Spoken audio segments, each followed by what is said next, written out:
Welcome to Zone In Sports, your favorite spot for real talk, bold takes, and everything in the zone when it comes to sports.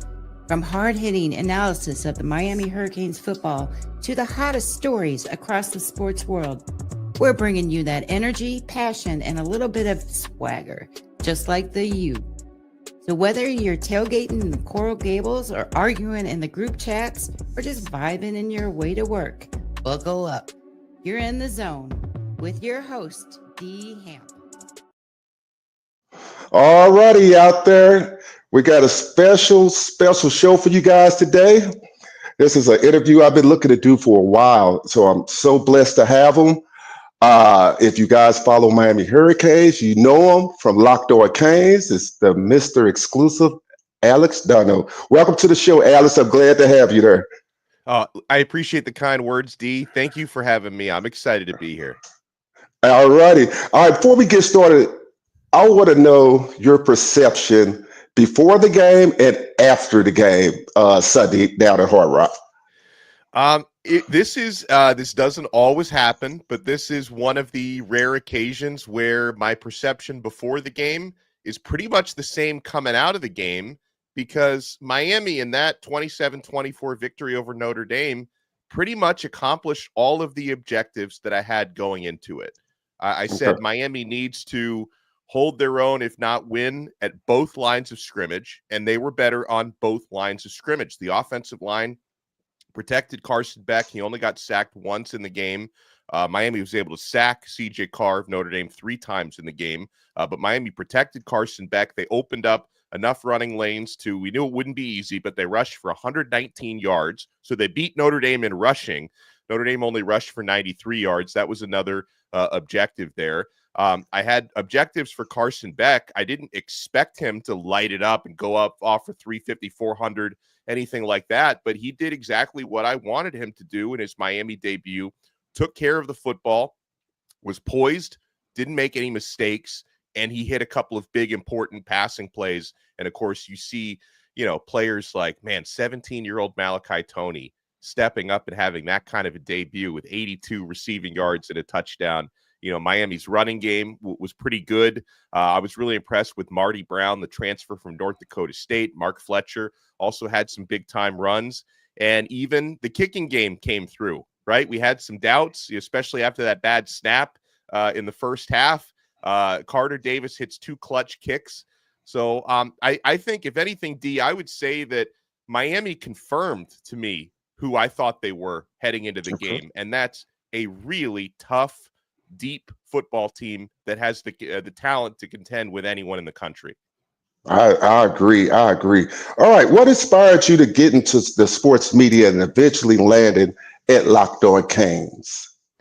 Yeah, well, a love of sports, first and foremost. I think that's a big reason why everybody gets into this, but also just a real appreciation for the people who tell the stories and the people who, really drive opinions on what's happening. Going back to, it was like when I was in probably middle school was when I really started to get into, watching a lot of ESPN. For me, like all the different sports center blocks, like early morning before I would go to school, afternoon, the evening, like it was like appointment viewing for me. I love to hear what people were saying about the games, and I appreciated the people who covered them. And then when I was in high school, I started to really get into sports talk radio, growing up in Miami, listening to WQAM, which is, station I've had the privilege of working for, on and off and on again for many different years, over the last decade and a half. And so I don't know. I just, I really, at some point, I didn't figure it out right away. But when I was like 20, when I was a student at the University of Miami, and then I started to get involved in like student radio and sort of, getting into media a little bit and started doing some internships. That's when I figured out it's like, maybe I appreciate this enough that I can try to do this for a living. All right. Well, it kind of covers this next question. It said, if you've had a very diverse career in broadcasting, covering the Canes, how does it compare to your other media jobs that you've had? That's a great question, because I think there's there's something unique about not only the Miami Hurricanes fan base, but I think college football in general is you don't get this sort of passion from any other sector of sports. I find, like, I've and obviously I've had the opportunity to cover pretty much all the local teams. I was kind of on the Dolphins beat for a couple of years, going to practices and stuff for the radio station. And, of course, covering the Heat has been fun, and the Florida Panthers, especially with the success they're having right now. But I think Mhm. there's really something extra about the passion that college football fans, college sports fans, and Miami Hurricanes fans have. And I think people, like, they appreciate the fact that, I've probably been a Hurricanes fan longer than I've been a fan of anything else. Somewhere there's a photo of me at like 8 months old holding a Miami Hurricanes football and wearing like a tiny Hurricanes onesie or something. Um, and I went to the school, so I think people appreciate the fact that I'm an alumnus, but I'm not one of those people that thinks you have to have gone to the school to be a fan. I'm not like that at all. I don't gatekeep fans. I Right. think, I appreciate people no matter where you're from or where you went to school. If you support the U, that's all good with me. But yeah, I mean, covering the Hurricanes has been different for me compared to some of the other teams that I've covered. I think just because of like the extra passion that people have for college sports, you can't quite capture that anywhere else. Agreed. Agreed. How did the opportunity for Locked On Games come about? It's a huge blessing, and it's a lot of times it comes down to friends you make along the way. So I had been aware of the Locked On Network for a long time. I appreciate their model of having shows for different teams. Right, I had listened Yeah. before I ever started with Locked On. I had listened to Kyle Krabs on Locked On Dolphins. I'd listened to the Locked On Heat, which has been an excellent show with Wes and Dave. So I Mhm. was aware of the network, and I know, I've made a lot of friends and contacts in this industry over the years, and a good friend of mine, Lee Sterling, who does a show for them called Locked On Bets. Yeah. He covers gambling. He's a professional handicapper. Like, he was with the network, and he knew that they were looking for a Miami show, and he was nice enough to get in touch with me and recommend me. And I was obviously interested because I had listened to shows on the network before, and I understood how they operated. And then when the opportunity was in front of me to take over the Miami show, I jumped at it. And then I soon realized that it's Locked On is a really good company. Like, I've worked for a lot of different brands and stations and stuff, and Locked On is not only super really organized, like from management on down. Like, everyone has their stuff together, and they give you great training and guidance to kind of work within their format.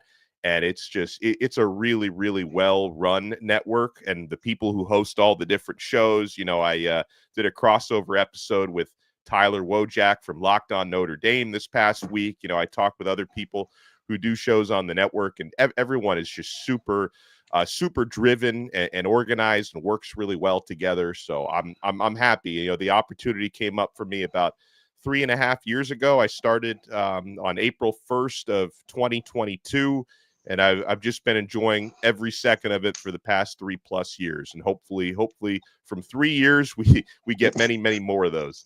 Right. Hey, shout out to Lee Sterling. I've never personally met him, but I used him once when he was over at covers.com. Covers.com is a betting site, of course, for guys that didn't know. Yeah. Used him, won me some money. So, hey, I never met him, but hey, shout out to you. And I could personally say, hey, he did me good. So if you guys want to check out Locked On Bets with Lee Sterling, you go right ahead there. All right. From your vantage point, what's different about the Mario Cristobal era and on the field and behind the scenes? Yeah, and which both of those things are really important. But behind the scenes, I'll start with that because it's kind of less obvious.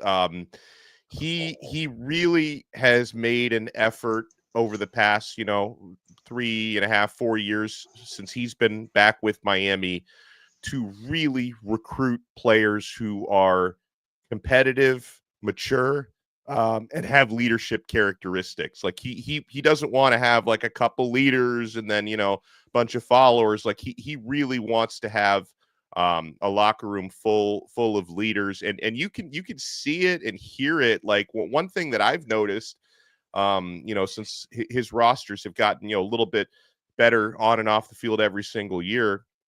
Every one of these players is a great interview now. Like they are all they have conviction, and they all have something to say, and they embrace competition. I think being able to embrace competition is a big part of Cristobal's criteria for recruiting players. And again, he wants guys, as many as possible who are not gonna be distracted and focusing on other things. He wants these guys driven and focused on football. He wants a team full of film junkies. So I think you can see that, like off the field, there really is something special that they have behind the scenes. And then on the field, as we all saw this on Sunday night. We saw a little bit more of it last year, but I think the roster top to bottom is even better this year.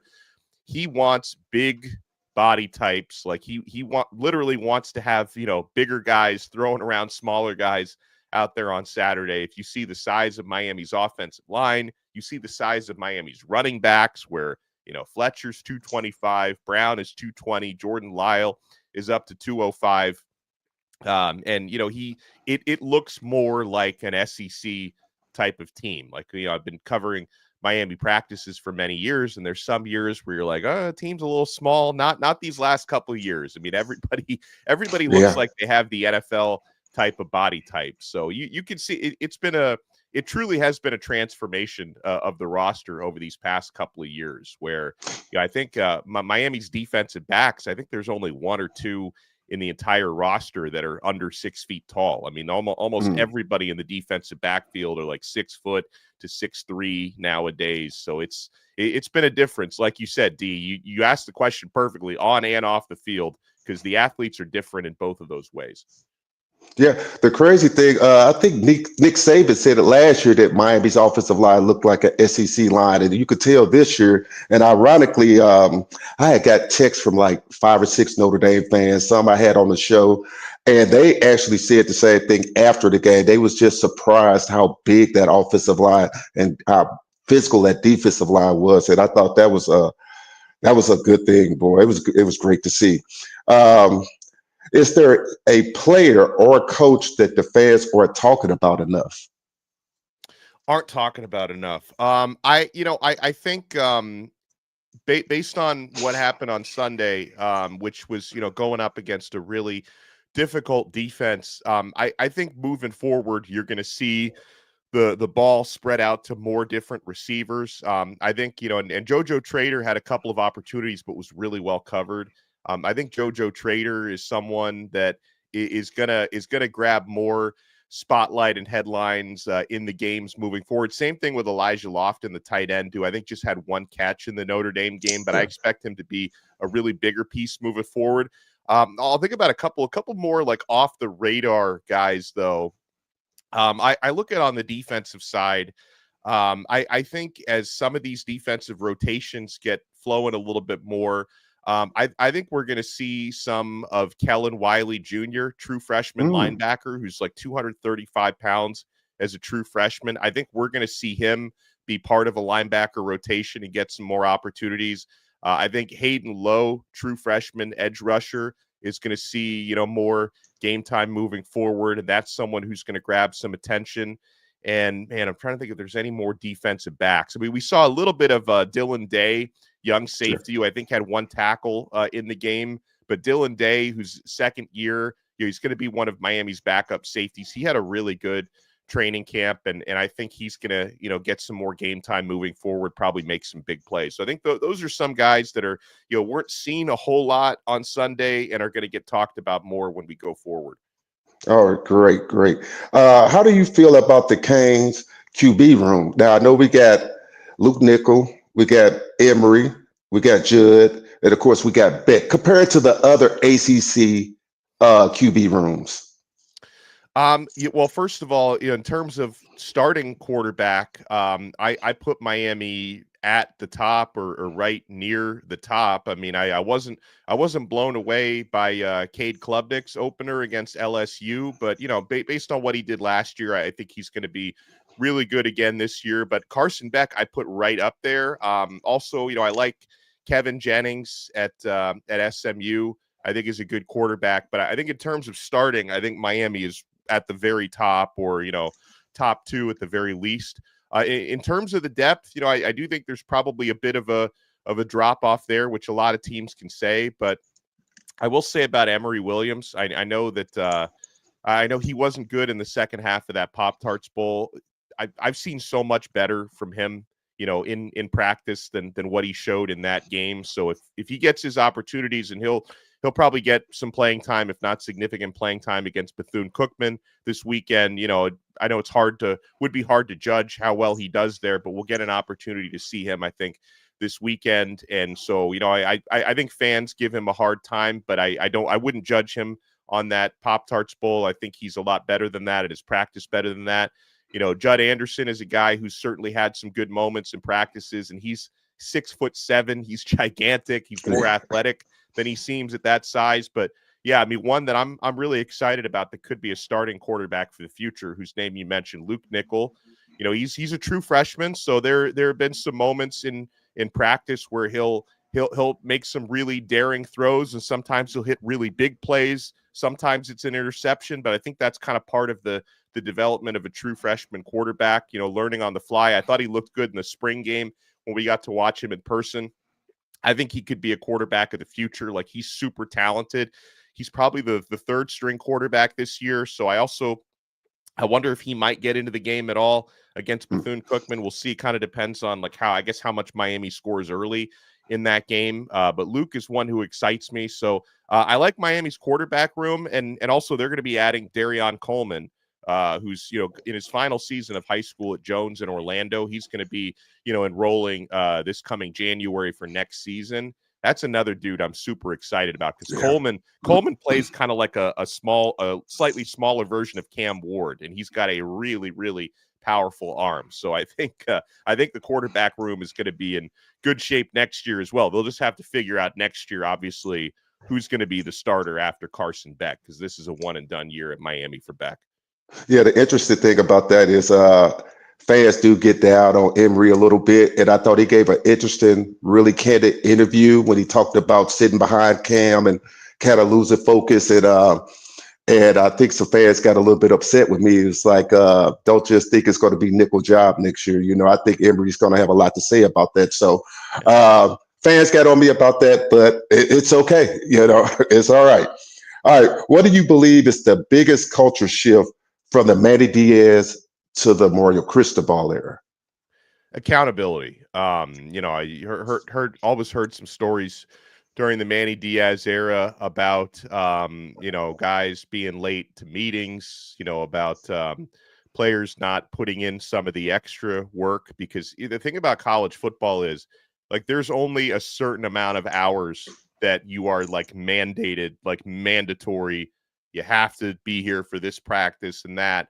So a lot of the stuff that they do, especially during the off season, is voluntary, like quote unquote voluntary. But if you want to be great, you've got to do the extra work. I don't think a lot of that extra work was being done during the Manny Diaz era. And then, I've heard some stories about, certain players would commit certain infractions and not get punished for it.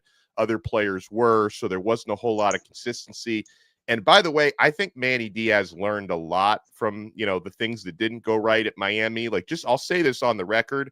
I think he's a better head coach now at Duke than he was at Miami. I think probably the Miami thing was a learning experience for him. But, you fast forward now to 4 years later, and I think there is accountability across the board. I think players understand that, we're trying to be a playoff team, and also all these guys understand, for those, most of them are, have aspirations to get into the National Football League, that there are certain things you have to do, and you have to be on time, if not early, for every single meeting. You can't miss a meeting.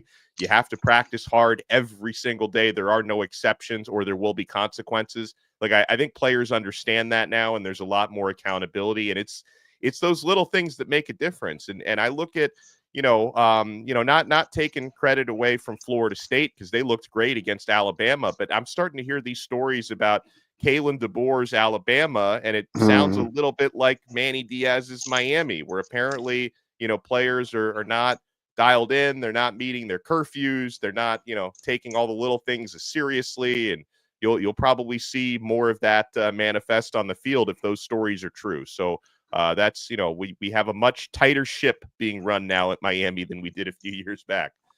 Yeah, if there's ever a hot seat, I think DeBoer is on that hot seat. just to be honest. How do you balance being objective while also being a Miami fan covering the team? Yeah, it's hard. And I don't have like a mission statement where I have to be objective. Like I don't think people mind my approach where like I approach things as a fan because I am a Miami fan. I don't hide it. I mean, you see what I'm wearing today. Yeah, I don't yeah. hide the fact that I'm a Miami fan. But the thing is, like, what I try to do, D, is I try to give my honest opinions. Like I mean, heading into the Notre Dame game, for example, like a lot of Miami fans are like, Donno, why don't you call a blowout? Like Miami's gonna kill these guys. Like, no, man, I thought Miami would win by 3 points, and that's exactly what I happened. did So too. yeah. So I guess we can toot our own horns on that one a little bit. So it's like, I approach everything through an orange and green, lens or whatever. But at the same time, like I don't really like talk trash because I try to give like objective as possible analysis on things. And if I don't feel great about something, I won't hide it. So that's kind of the way that I look at it. I try to approach things from an analytic standpoint, but understanding I am a Miami fan. Like I said it last week. I'm not here to talk trash. I'm here to talk football. Like I'm not, I try to approach things as analytically as possible. All righty. What's been your most memorable interview or guest on the show so far? That's tough because we've had so many.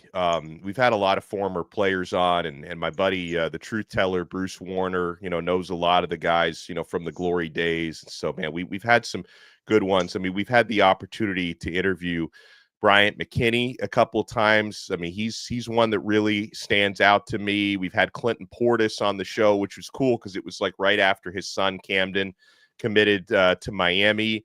I always enjoy interviewing recruits because it's amazing how some of these high school kids even carry themselves really well. We had Cannon Pickett on, right after he committed to the U. One of my other favorite guests though that we've had on a few times, former legendary Miami running backs coach Don Solinger. Mm, Who is, I mean, he is always a wealth of insight, not only insight on the past when he was coaching at Miami, but insight on the present. Like he's a big fan, I know, of Jordan Lyle in Miami's running back room. So it's hard. Like I can't pinpoint to one because we've had the opportunity to speak to so many interesting people, especially, the ones that have a passion for Miami always stand out in a positive way. right, I hear you. Have you ever had a moment where a fan broke the news to you? Like Yeah, breaking news, a sometimes. fan. Okay. Yeah. Oh, I mean, more times than I can count, D. Because here's the thing: like everybody, when people are connected to social media, the news can be instant, right? So Yeah. certain times, like you may, and not even necessarily all Miami related stuff. Like it's for some other team, somebody's coach gets fired, some player gets suspended or something, or somebody's transferring somewhere. It happens all the time where I may be watching TV or taking a nap or something, and then my phone starts blowing up, and then Yeah. I'll see something going on. So it happens. I mean, I keep myself pretty well connected, probably too connected if you ask my wife. I'm always checking my phone and stuff. But yeah, there have been plenty of times this day and age where stuff breaks on social media. It happens frequently where a fan is going to see it, and thankfully they let me know. Hey, I hear you. It's crazy how fast information travels these days. Yeah. What is something listeners would be surprised to learn about hosting a podcast, a daily podcast at that? I think people are often surprised by just how much extra work goes into putting on essentially a 30-minute show, and you doing what you do, you probably know, Yeah. but just in terms of the preparation, which is not only pre-episode but post-episode, because I think people would be surprised that, like, if you really want to get your stuff seen and heard, it's not only, putting on a good show, but it's also how important it is the way you package it, right? From Yeah.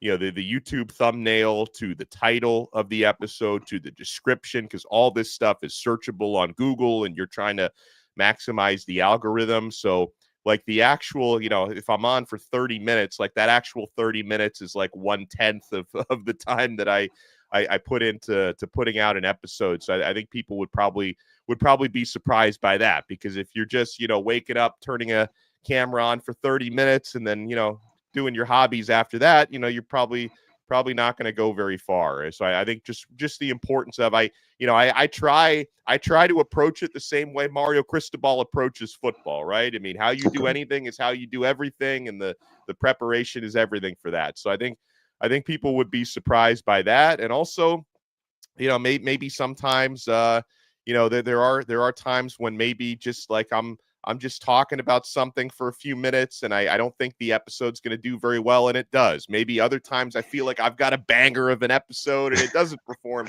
as well as I thought. So you never Yeah. know. You never know which episodes are going to catch on and which won't. That is so true. That, believe me, I know. It said, all right, what advice would you give an independent sports content creator or a podcaster looking to build an audience? Just piggyback off of what you're talking about. Yeah, well, firstly, that, I mean, be over prepared, is number one, and then number two, persistence. Like, because I think the most common thing, D, that happens is someone will, have an idea. Hey, how much fun would it be if I start a show or I start a podcast? You do an episode, 2 episodes, 3 episodes.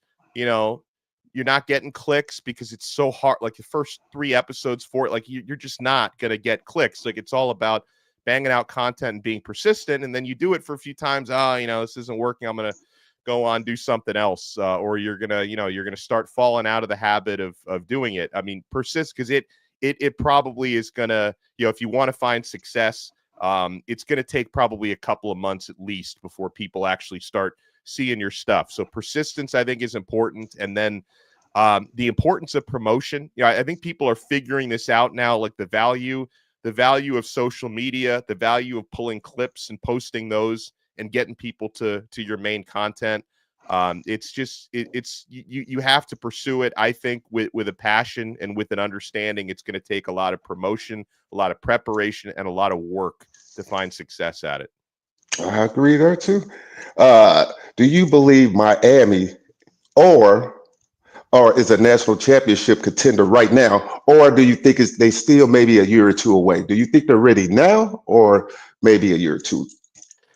I think that they are good enough to get into the playoff and win a playoff game or two. If Miami were to go up against, Ohio State in a championship game at a neutral field, I think Ohio State would understandably be favored, but it doesn't mean Miami can make a run. Like, I don't, if Miami wins a national championship this year, I would be pleasantly surprised by that. I think they can contend, though. Like, I think Yeah. this is a year, and again, like, Clemson is not unbeatable. They're the ACC favorites, but they've, some of the big games they've had the last couple of years, they've not looked great.